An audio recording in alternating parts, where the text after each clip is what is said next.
Wow! Sa wakas, nag-init na rin, mahal kong mga kaibigan, no? Ayan, mainit na po dito sa Faigao Seafront View. Ganda ng view. Ayan, no? Oh, uminit na po. Nakikita na po ninyo yung mga bundok ay maliwanag.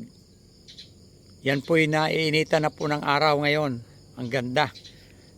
Kaya, ibig sabihin ay maganda na ang panahon dito sa Seafront, mahal kong mga kaibigan. Sana ituloy-tuloy na po ang pag-init para sa gayon ay matuyo ang madulas na mga daan at maghupa na rin yung mga tubig dyan sa inyong mga lugar na punong-puno ng mga putik. So salamat sa Diyos sa napakapayapang kapaligiran at sa napakagandang tanawin na inyong nakikita.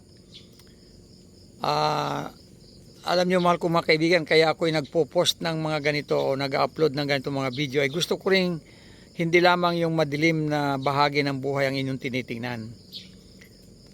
Ang inyong tingnan ay positive side of life. Sa ating buhay ay talaga may mga masasalimuot pong mga pangyayari sa ating buhay na hindi natin inaasahan. Mga tinatawag nating mga sakuna, mga aksidente. Subalit sa kabila nan yan, mahal kong mga kaibigan, may pag-asa tayo. Huwag kayo mawala ng pag-asa. Kung ang mga ibon nga na hindi nga nagbabangko, wala ngang ATM, wala ngang GCash, wala ngang tinatawag na malapalasyong tahanan. Subalit hindi pinapabayaan ng Diyos. Kaya ang sabi ng Panginoon, masdan niyo ang mga ibon sa parang.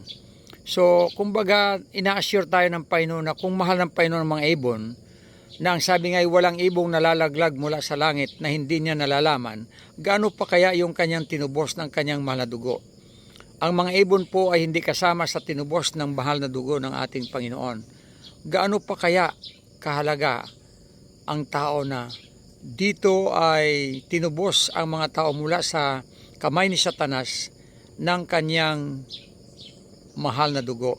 So mahal kong mga kaibigan, kung kayo'y nakaranas man ng mga sakuna, tinatawag nating mga matitinding karanasan sa buhay, nawalan kayo ng mahal sa buhay, huwag kayong titigil sa pagtitiwala sa ating Diyos. Makakaahon at makakaahon tayo, mahal kong mga kaibigan. Malalampasan natin ang mga ganitong karanasan sapagkat wala namang bagyo na panghabang buhay. Ito'y mga pangsamantala lamang na hamon sa atin.